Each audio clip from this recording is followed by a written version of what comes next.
Um, I joined the Center of Social Medicine and Community Health in 1984. But I'd like to give a brief background to that. After I did my medicine MBBS from the Bangalore Medical College, I joined a residency program in Manipal. It was a private institution, which was quite good actually. I did my residency in both medicine and in psychiatry. And I was disillusioned with the kind of medicine that was being practiced. And I felt that was not an answer to the health problems in the country. Uh, and when I did my residency in psychiatry, all I did was, in fact, try and go to visit people's homes and try and restore the patients to their homes because they'd get dumped in the hospital. And I'll never forget one incident where a patient with some cardiac abnormalities had a pacemaker inserted, and in those days we had to get these pacemakers from Texas, and it all took a long time, and I got to know that man fairly well. Within about 2 weeks, I came to the outpatients once and found the wife, red-eyed, standing there, and she had the pacemaker in her hand, and she said, "I want the money back." The man had died. So, and I would see, for instance, patients who were put on dialysis. After about 2 weeks, you'd see the mother of the patient not wearing her earrings, bangles disappearing. So it seemed to be some sort of a hospital I saw as a place for primitive accumulation of capital almost. And so I left that and I worked in community health. I worked in a small hospital in Kerala for 2 years. It's a tiny hospital. I was the second doctor there. We had a 60-bedded hospital. It was an alternative in a sense. The patient was charged ₹1 a day. And the only way that hospital kept going was the fact that the doctor and the locally trained nurses all shared a household. And this was a group of people who called themselves Christian socialists, and it was very interesting. They read the Bible and Marx together. And it was through them that I got in touch with organizations like the Medical Friends Circle. I was there for 2 years, and after that I started working in community health projects, training health workers. And I felt I needed, then I worked with Danish International Development Agency for a year. And I felt I needed to put all these experiences in a context. I had to understand it academically. And by then, of course, I had heard of Dr. Banerjee and read some of his work and Dr. Kadir. And so I joined the center as a student then. In those days, we did not have an MPH program. We just had a pre-PhD program, and we finished that and then went on to do your PhD. So that's what I did from 84 to 87. I finished my field work in Mandya district of Karnataka. And then in 87, I joined the faculty. So it's been a long haul here. It was a very different JNU, not the JNU we're sadly living through today.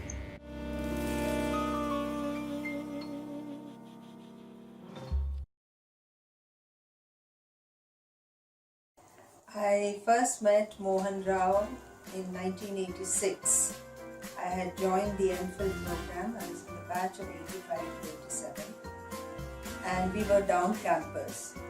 So one day when I was going through my classes, then I found a young man coming out of an auto, and he stepped out and he said, "Hello, I'm Mohan Rao." So I said, "Oh, hello, how are you?" And he said, "Well, I'm a doctoral student here." So then when he went in, my friend, who was then studying in the Chinese language, asked me, "Who is he?" And I said, he said he's Mohan Rao. "Where is he from? Is he from Oxford or Cambridge?" So much later, my friend met him somewhere else and she asked him, she said, "Where are you from? Are you from Oxford or Cambridge?" He said, "No, I'm from Bangalore."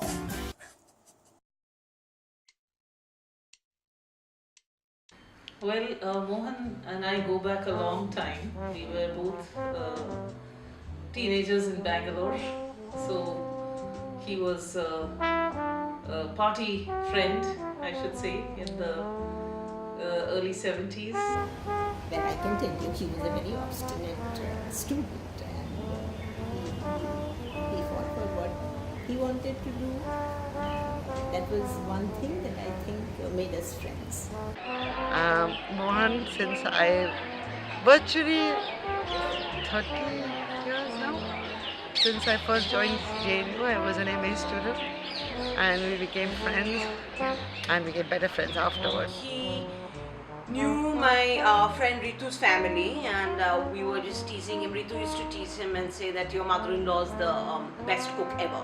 And he one day said, no, she's not, I'm better. So we managed to trick him into inviting us all for lunch. That was the first time we had lunch at his house. He made dosa. And it's true, he makes very nice dosa. But I think that was the first and the last time he ever made dosa for us. Kept promising to do it after that, and then shameless fellow stops even promising now. So. We used to eat lunch together in the library canteen and in the SL canteen. There's a nice Hindi word which is guinya, like your best woman friend. Right? And Mohan is my guinya. It's quite easy to be friends with him. You're not defensive. You don't feel you have to have your defenses up. In that sense, I suppose he's one of the few people we have on this campus with him whom we feel completely relaxed. I think Mohan really helps his friends when they're in need. And I had a spinal surgery last year. It was very unnerving for me. And he was there. He was very much there in the hospital. So if there's ever a problem like that, you can be sure he is there to help you. You know, and that is really, I think, the mark of a true friend. Mohan is always confused. He can't follow what's happening. He loves watching Hindi movies, very bad ones, for which we are partners in crime together. But for the next 24 hours, Mohan then calls me about every 60 minutes saying, what did that mean in Hind, Aisha? He has an almost encyclopedic knowledge of all kinds of things. He's a master house of trivia, and he can just tell you stuff you wouldn't know where to start looking up. He can also tell you stuff that you didn't even ever want to know in your entire life. Among the many things that I associate with Mohan are his constant and ever-optimistic desire to enable all of us to grow exotic plants. So he's always trying to plant avocados. Well, he is very strict about not eating carbs after 12 noon, and that is a very strange decision he has made, but that's how he remains fit. But it's very annoying because you can't invite him for dinner. You have to arrange everything around lunch.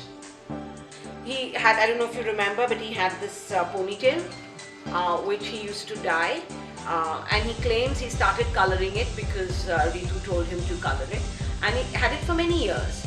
And then one day he says, I'm getting a little tired of it, should I stop coloring it? And I said, yes please. So he said, no, but should I really stop coloring it? And I said, yes please. Then again he said, do you really think I should stop coloring it? And I said, and Ritu also said, cut it off. He said no. Then he went, he recolored it, and he said they wanted me to have it, and they think they are the diktats of my fashion, so I'm going to keep it on. So he will just do what he likes and find some opportune person to put the blame on and say, this person said that I should do this. Like he's just a little bunny rabbit with no will of his own. You know, it took me a long time to get used to that little pigtail at the back. And I still sometimes wonder if it's truly necessary, but obviously it is. There are things which are funny about Mohan, but more than that, everything about Mohan is utterly lovable. One of my fond memories would be when I would enter his room and he would be playing the Gregorian chants. And the whole room would be resounding with this wonderful Gregorian chants. And it would not be inappropriate to say that Mohan was really quite a maverick. Do you know that he's a very good dancer? He is a connoisseur of music and art, and he reads a lot, and that's what makes him interesting.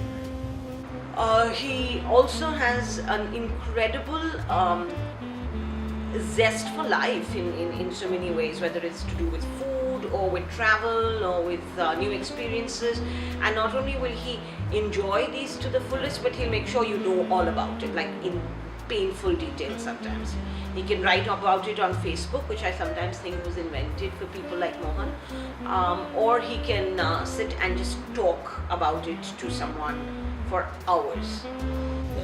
Mohan is not just academically good, he's great fun, and you discover Mohan when you travel with him, when you go out with him. We went to Nepal, and my goodness, he knew all the shops. He told us where to go and get what things, where the food was good and where the wine was best.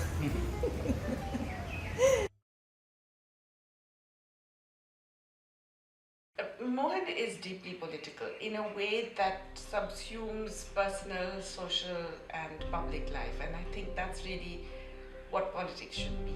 Because we have on this campus, as you perhaps know, a feminist faculty collective which consists of some 45 members of JNU. All of them are women, and at one point we had this discussion about whether we should admit feminist men, and Mohan was among the first people we had thought of. In the 90s, late middle 90s, this whole business of sexual harassment was really becoming a big issue, especially when I just finished my PhD in 95.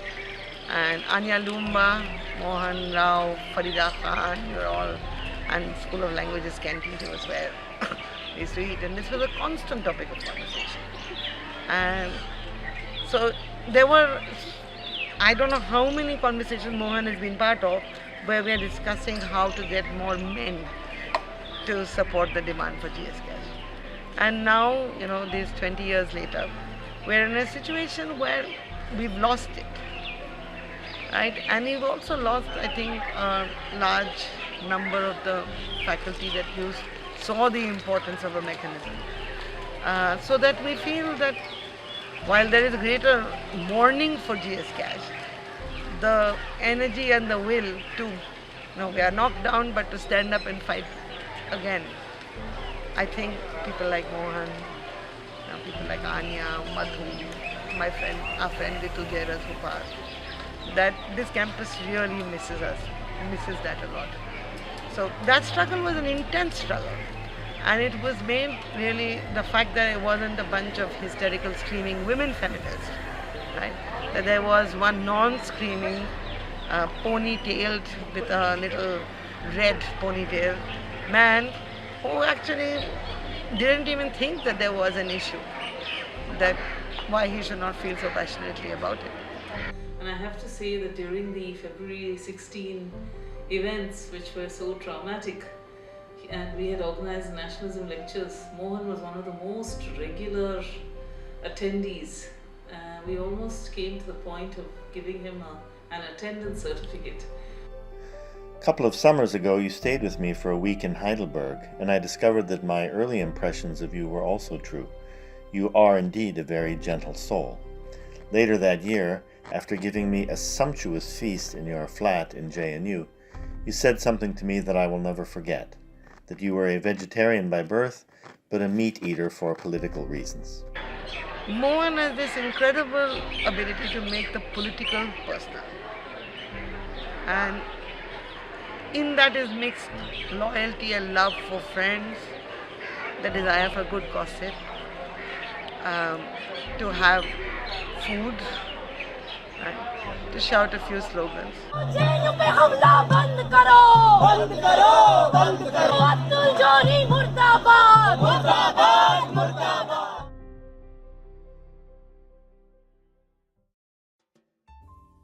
Mohan has a very important role in terms of the political economy of health and understanding the social, historical and social dimensions of how we see health. And in many ways, he's often opened my eyes to things that I haven't.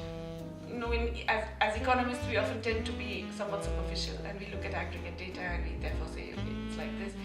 I think he's opened my eyes to how health is a very holistic kind of thing that incorporates many, many different perspectives. When we first met in Edinburgh, I was deceived by your gentle nature, your refined and delicate manner. Frankly, you seemed like something of a softie. But then, when the debates and discussions began, I realized that intellectually, you could be as hard as steel, and nowhere more so than when issues of fairness and justice are concerned. With regard to such matters, you are implacable.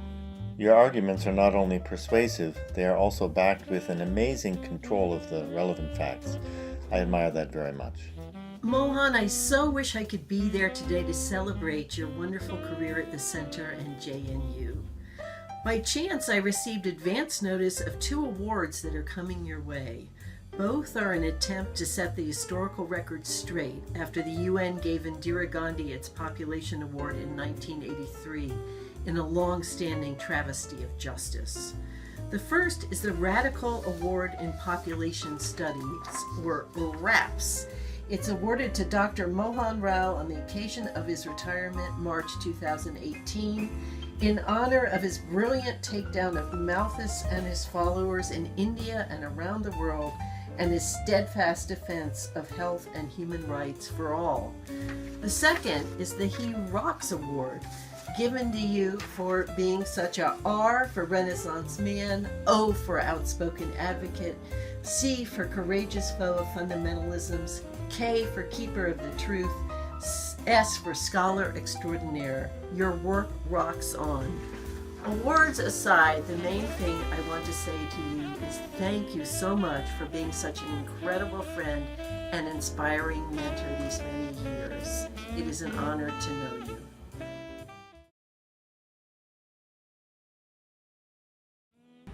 I came to this center as a much older student with an art history background, terrified at the prospect of complete and utter failure.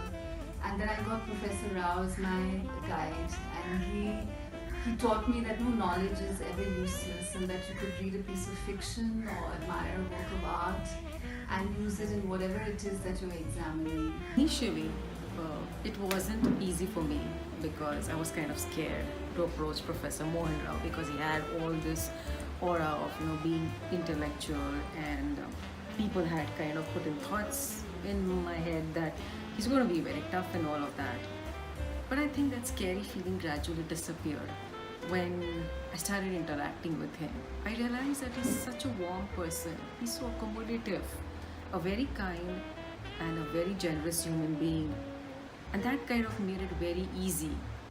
Each one of us has our own style of doing things in our everyday life. But his style of doing things in research taught me punctuality in life, clarity in thoughts, and novelty in research. In Tamil, there is a saying, தொட்டு பார்த்தால் புத்தகம் வெறும் காகிதம், அதை தொடர்ந்து படித்தால் அது மிகப்பெரிய ஆயுதம். Yes, with his guidance, I realized books are not mere papers, but they are weapons when we engage with them regularly. Just when I was submitting my MPhil dissertation, we were just sitting in a room and gave me a frightening call, saying, "Where is your draft? I've been waiting for your draft. Do send me in another 10 minutes." And I'll tell you secretly, I would switch off my phone at that moment because I knew that I could not be able to send it for another half an hour, 1 hour. But thank you for very patiently working with my bad English, bad grammar, and if today I have had some of the important work in feminist theories, this is all because of you. So thank you for helping me in that journey. I remember once he told me, "I hope Amitabh, you are not going to call me Mohan Da." Really, I'm very fortunate. I have been a very good memory of him. JNU is the place. Me and my guide, we gave slogan together in the aftermath of the February 2016 event. If there is one word which describes Professor Rao as a guide, I would say meticulous, starting from every comma to every preposition, everything needs to be in place, and that is something I will carry with me. Dr. Rao is someone I don't know very well. He has been my supervisor for my MPhil, and that's about it. I do not know where he lives. I do not know what he does in his free time. And yet, he's someone who's had such a significant role in my life and my career. It sounds cliche, but I would not be here in Canada without his work and contribution in supervising me. Every time I meet him, I feel inspired some way or the other.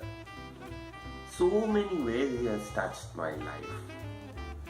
When our daughter was born, and in Bengali households, giving a unique name is a major thing. So there were so many suggestions. I was struggling, and one fine morning he calls me up and says, "Indro, have you given any name to her?" I said, "No, I'm struggling." He said, "Call her Shahana." It was like a bonanza for me. Made me feel special that he thinks so deeply about us, the students, and always have been there for us in our times of need. मुझे political economy as a subject पता नहीं था इससे पहले जब मैं यहाँ join की थी, बट प्रोफेसर राव की क्लास के बाद मुझे समझ में आने लगा कि what actual political economy of the health, political economy of any subject would be. So, actual जो genuinization का process है, I think I can credit Professor Rao to make me understand. I remember how he used to correct my MPhil dissertation draft, and once he said to me that Navneet, I can't understand anything from your MPhil dissertation. So I was very much upset that day, and next day when he came, suddenly called me and he said, Navneet, 9:30 sharp morning, he called me, Navneet, come and visit to me in my office. So I went there and just sit there, and then he was like, just say me about your past life, how you have been grown, where you have been studied and everything. So I was listening, I started elaborating that how initially I was in Marathi medium, finding it difficult to study in English, and then I shifted to science and all. And so he was so happy, and he said that your stories are just like me, and I can see me in you. So that was very much encouraging for me. Hi sir, I've been your IT guy for the past 2 years now. I know your passwords, I know your PIN number, I know your tax returns. But as a special favor to you, I'm going to forget them all. I just want to say you're going to be missed in the center, and it'll be a little quieter around CSMCH.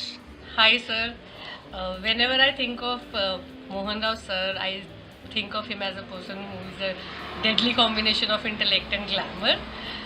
And one thing I always wanted to tell you sir, that you still have that childlike innocence in you, which is like really a magnetic part of your personality, and we surely will miss your physical presence in the department, and you'll always stay in our hearts.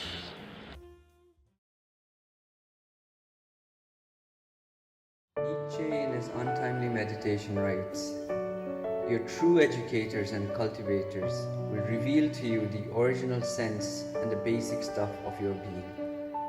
Something that is not ultimately amenable to education or cultivation by anyone else, but that is always difficult to access, something bound and immobilized. Your educators cannot go beyond being your liberators, and that is the secret of all true culture. They do not present us with artificial limbs, wax noses, bespectacled eyes. For such gifts, leave us merely with a sham image of education. Their liberation instead, pulling weeds, removing rubble, chasing away the pests that would gnaw at the tender roots and shoots of the plant. They're an effusion of light and warmth, a tender trickle of nightly rain. Professor Rao. Professor Rao. Professor Rao, you have been a true educator. bringing energy and joy in the pursuit of knowledge and its dissemination. Although we bid you adieu today, Not saying farewell or goodbye. That we say to you, au revoir. Goodbye until we meet again.